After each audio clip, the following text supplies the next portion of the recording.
இடஒதுக்கீட்டின் நோக்கத்தை நீர்த்துப்போக செய்வதற்காகவே முன்னேறிய வகுப்பினரில் பொருளாதாரத்தில் பின்தங்கியவர்களுக்கான இடஒதுக்கீடு கொண்டுவரப்பட்டுள்ளதாக திருமாவளவன் தெரிவித்துள்ளார்.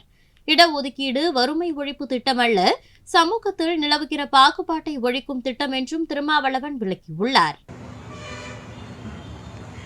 அதனால் இந்த இடஒதுக்கீட்டு முறையே கூடாது என்று வாதிடுகிறவர்கள் உண்டு. இதை முற்றாக நீர்த்துப் போக செய்ய வேண்டும் என்று பேசுகிறவர்கள் உண்டு. இன்றைய சனாதன சக்திகள் அந்த அடிப்படையில் தான் எக்கனாமிக்கலி வீக்கர் செக்ஷன் என்கிற ஒரு புதிய கான்செப்டை உருவாக்கி இருக்கிறார்கள். இது உள்ளபடியே முன்னேறிய சாதியில் உள்ள ஏழை எளியவர்களுக்கு தரப்படுகிற உரிமை அல்ல, சமூக நீதி கோட்பாட்டை நீர்த்து போக செய்வதற்கு அவர்கள் செய்திருக்கிற செயல் தந்திரம்.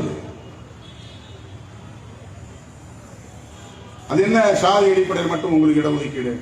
அதனால பொருளாதார அடிப்படையில் நாங்கள் பொருளாதார அடிப்படையில் இடஒதுக்கீடு கொண்டு வருவோம். சோசியல் ஸ்டேட்டஸ் என்பது நீர்த்து போக வேண்டும். எக்கனாமிக்கல் ஸ்டேட்டஸ் என்ற ஒரு கருத்துருவை அவர்கள் நிலைப்படுத்த பார்க்கிறார்கள். அப்படி வந்ததுதான் அது. இது கருத்தியல் சார்ந்த போட்டியில் உருவான ஒரு கருத்துரு எக்கனாமிக்கலி வீக்கர் செக்ஷன் என்பது.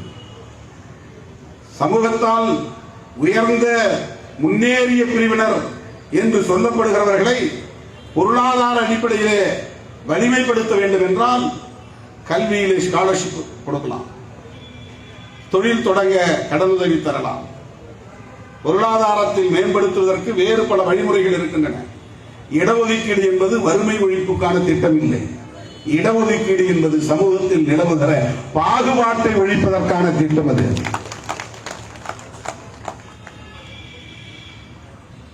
எஜுகேஷன் அண்ட் எம்ப்ளாய்மெண்ட் என்கிற இரண்டு தளங்களிலும் இவனுக்கான இடம் ஒதுக்கீடு செய்யப்படுகிற போது இவன் சோசியலி என்பவர் சமூக ரீதியாக அதிகார வலிமையை பெறுகிறார். செய்திகளை உள்ளது உள்ளபடி தெரிந்து கொள்ள ரெஃப்ளெக்ட் நியூஸை சப்ஸ்கிரைப் பண்ணுங்க.